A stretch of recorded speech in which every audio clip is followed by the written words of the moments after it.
भगवती पार्वती जी के मन में एक कौतुक हुआ। भगवान शंकर कहीं गए हुए थे, जो अपने शरीर को मल रही थी, उबटन लगा रही थी।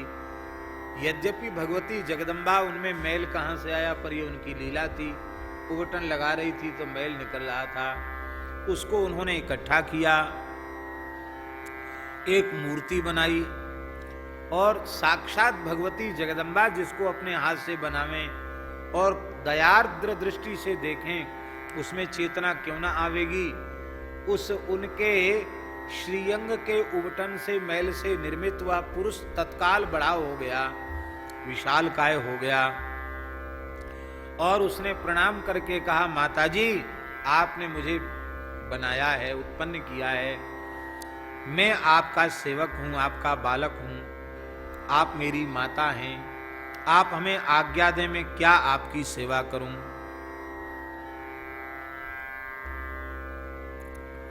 एक छड़ी दे दी माताजी ने हाथ में, छड़ी डंडा दे दिया हाथ में, बोले द्वार पर बैठो, जब तक मैं आज्ञा न करूं तब तक किसी को भीतर घुसने मत देना।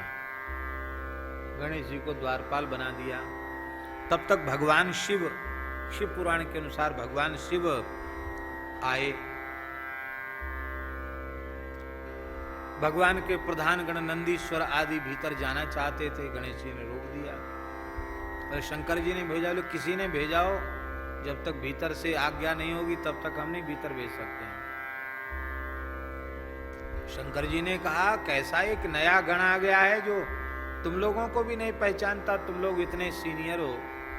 हैं, सीनियर कहते कि जीनियर कहते, क्या कहते भैया, हम तो जानते हैं सीनियर है। इतने पुराने लोगों को नहीं पहचानता, नया नया ये कहां से आ गया, भगाओ, मार के भगाओ उसको वहां से। ऐसे ही होता है, नया आदमी कानून चलावे तो पुराने आदमी को अच्छा नहीं लगता है। तो महाराज वो सब युद्ध के लिए आ गए, पर उस डंडे के सहारे ही गणेश जी ने सबको परास्त कर दिया। वीरभद्र, भैरव, नंदीश्वर, कीर्तिमुख सबको परास्त कर दिया। समस्त रुद्रगण परास्त हो गए। महाराज विचित्र है, वो है तो बालक ही, पर पता नहीं कितनी शक्ति है उसमें। ये भगवती का विनोद है। शंकर जी बोले, जब सब हार गए, किसी की हिम्मत ने, मैं ही चलता हूं। बोले द्वार से हट जाओ। बोले मैं हटूंगा तो नहीं। क्यों? माताजी ने खड़ा किया है। अरे तुम्हें माताजी ने खड़ा किया है तो मैं उनका पति आया हूं, मेरे लिए थोड़ी तुम द्वारपाल हो, मेरे लिए तो खोलो। बोले नहीं, माताजी स्नान ध्यान में है, अपना श्रृंगार कर रही है, किसी को जाने की अनुमति नहीं है। कब होगी? बोले भीतर से आज्ञा आएगी। तो बात ही बात करस बढ़े आई, झगड़ा शुरू हो गया, युद्ध होने लग गया, भयंकर युद्ध हुआ, बहुत देर तक युद्ध होता रहा। अंत में शंकर जी ने देखा कि ये तो प्रचंड शक्ति संपन्न है, साक्षात शक्ति ने शक्ति का संचार किया हो, क्या कहना। अंत में भगवान शिव ने अपने अमोघ त्रिशूल को उठाया और शिरच्छेद कर दिया। पार्वती जी अत्यंत व्याकुल हो गई। वो जो मस्तक काटा था, वो मस्तक तो चंद्रमंडल का भेदन करके आकाश में चला गया। इसलिए चंद्रमा को ही अर्घ दिया जाता। गणेश जी का चतुर्थी का चंद्रमा का दर्शन करके, अर्घ दे करके तब व्रत पूर्ण किया जाता है, क्योंकि उनका मस्तक चंद्रमा में विलीन हो गया। और गणेश जी ने कहा कि जिस किसी का पुत्र दक्षिण को मुंह करके माता से अलग पड़ा हो, उसी का सिर लेकर के आओ।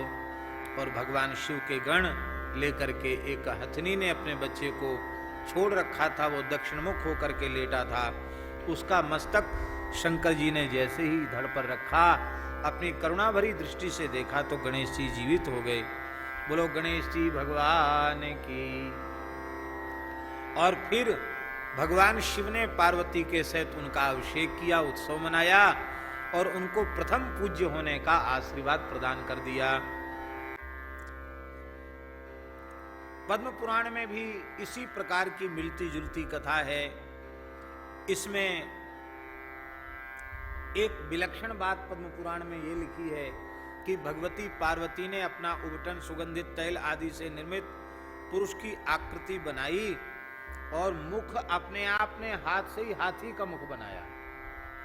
गजमुख ही एक आकृति श्री भगवती जगदम्बा पार्वती ने बनाई और बना करके खेल खेल में पार्वती जी ने उस मूर्ति को गंगा जी में फेंक दिया। जैसे ही गंगा जी में फेंका तो श्री गंगा जी पार्वती जी को अपनी स्वामिनी मानती हैं, सखी हैं गंगा जी पार्वती जी की। अपनी सखी का हित करते हुए गंगा जी ने उसे पुत्र के रूप में गोद में लिया। गंगा जी के जल का स्पर्श करते ही वो विशाल काय भगवान गणेश हो गए और वो गंगा जी के पुत्र भी माने गए, गांगे भी माने गए। बोलो गणेश जी महाराज की जय। और पद्म पुराण में लिखा है कि ब्रह्मा जी ने समस्त गणों का अधिपति उनको बना दिया, गणपत्य गणों का पति उनको बना दिया।